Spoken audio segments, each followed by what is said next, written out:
Hey guys, got another completed repair video here. This is for Jeff again. He sent me two board sets, the Robotron and this is the Defender.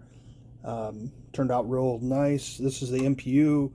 This was pretty dirty. I ended up stripping this down, taking the labels off here, and simple green bath, rinse with RO water, and then I bake it.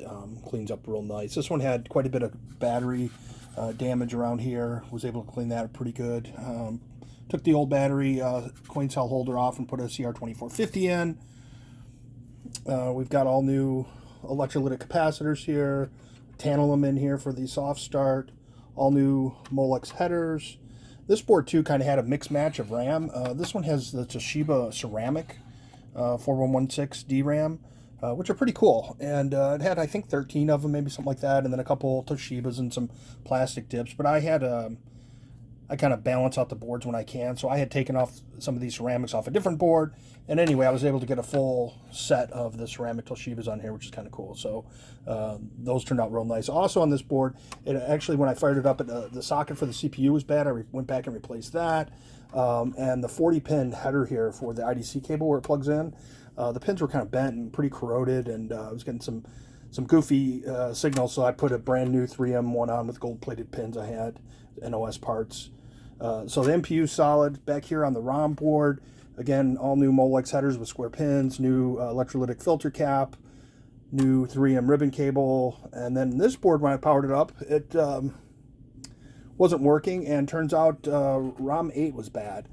So I burned a new one, and I was able to remove the old label without damaging it and applied the original label on the new IC. So that was kind of cool. I/O board, new ribbon cable, electrolytic cap, two new 10-pin Molex headers with square pins. No issues on this board. This board was good. Back here on the soundboard, all new electrolytics on it, new bridge rectifier, new Molex headers. I ended up putting on a reproduction label for the EEPROM that I make. Cleaned up a few other things on it.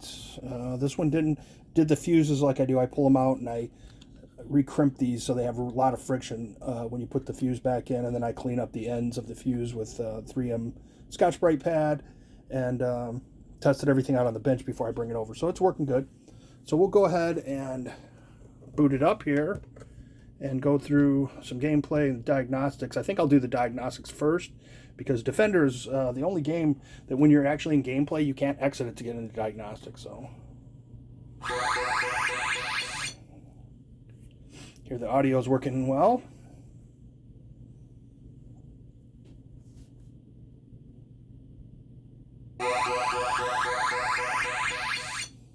And jumping right into a track mode tells you that the CMOS RAM, the battery, that whole system, it's remembering the settings.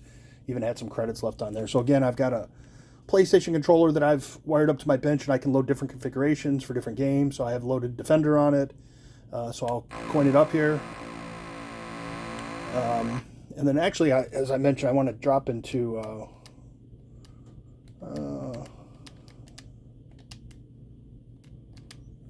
diagnostics here. All ROM's okay. RAM test. RAM's good. CMOS is good.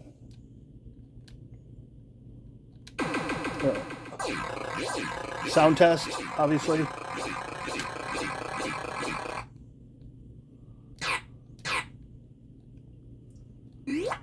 And then we go into switch test. And again, here I can do up, down, fire, thrust, hyperspace, smart bomb, reverse. We got coin and start.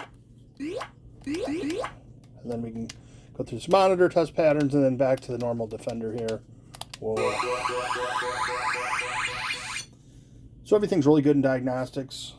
Let's go ahead and do a little gameplay.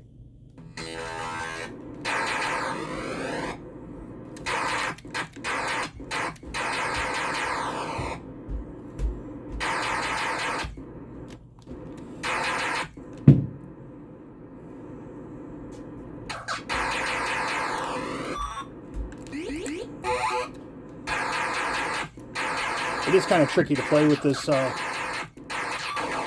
PlayStation controller, I will say. It's good for testing, but it's not really good for good gameplay. We'll just Hyperspacer.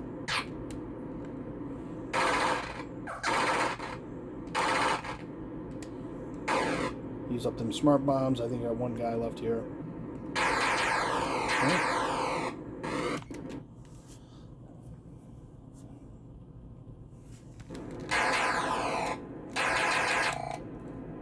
So it's running real good. It's ran about 12 hours today. I'm going to let it run overnight and then get it boxed up and on its way back.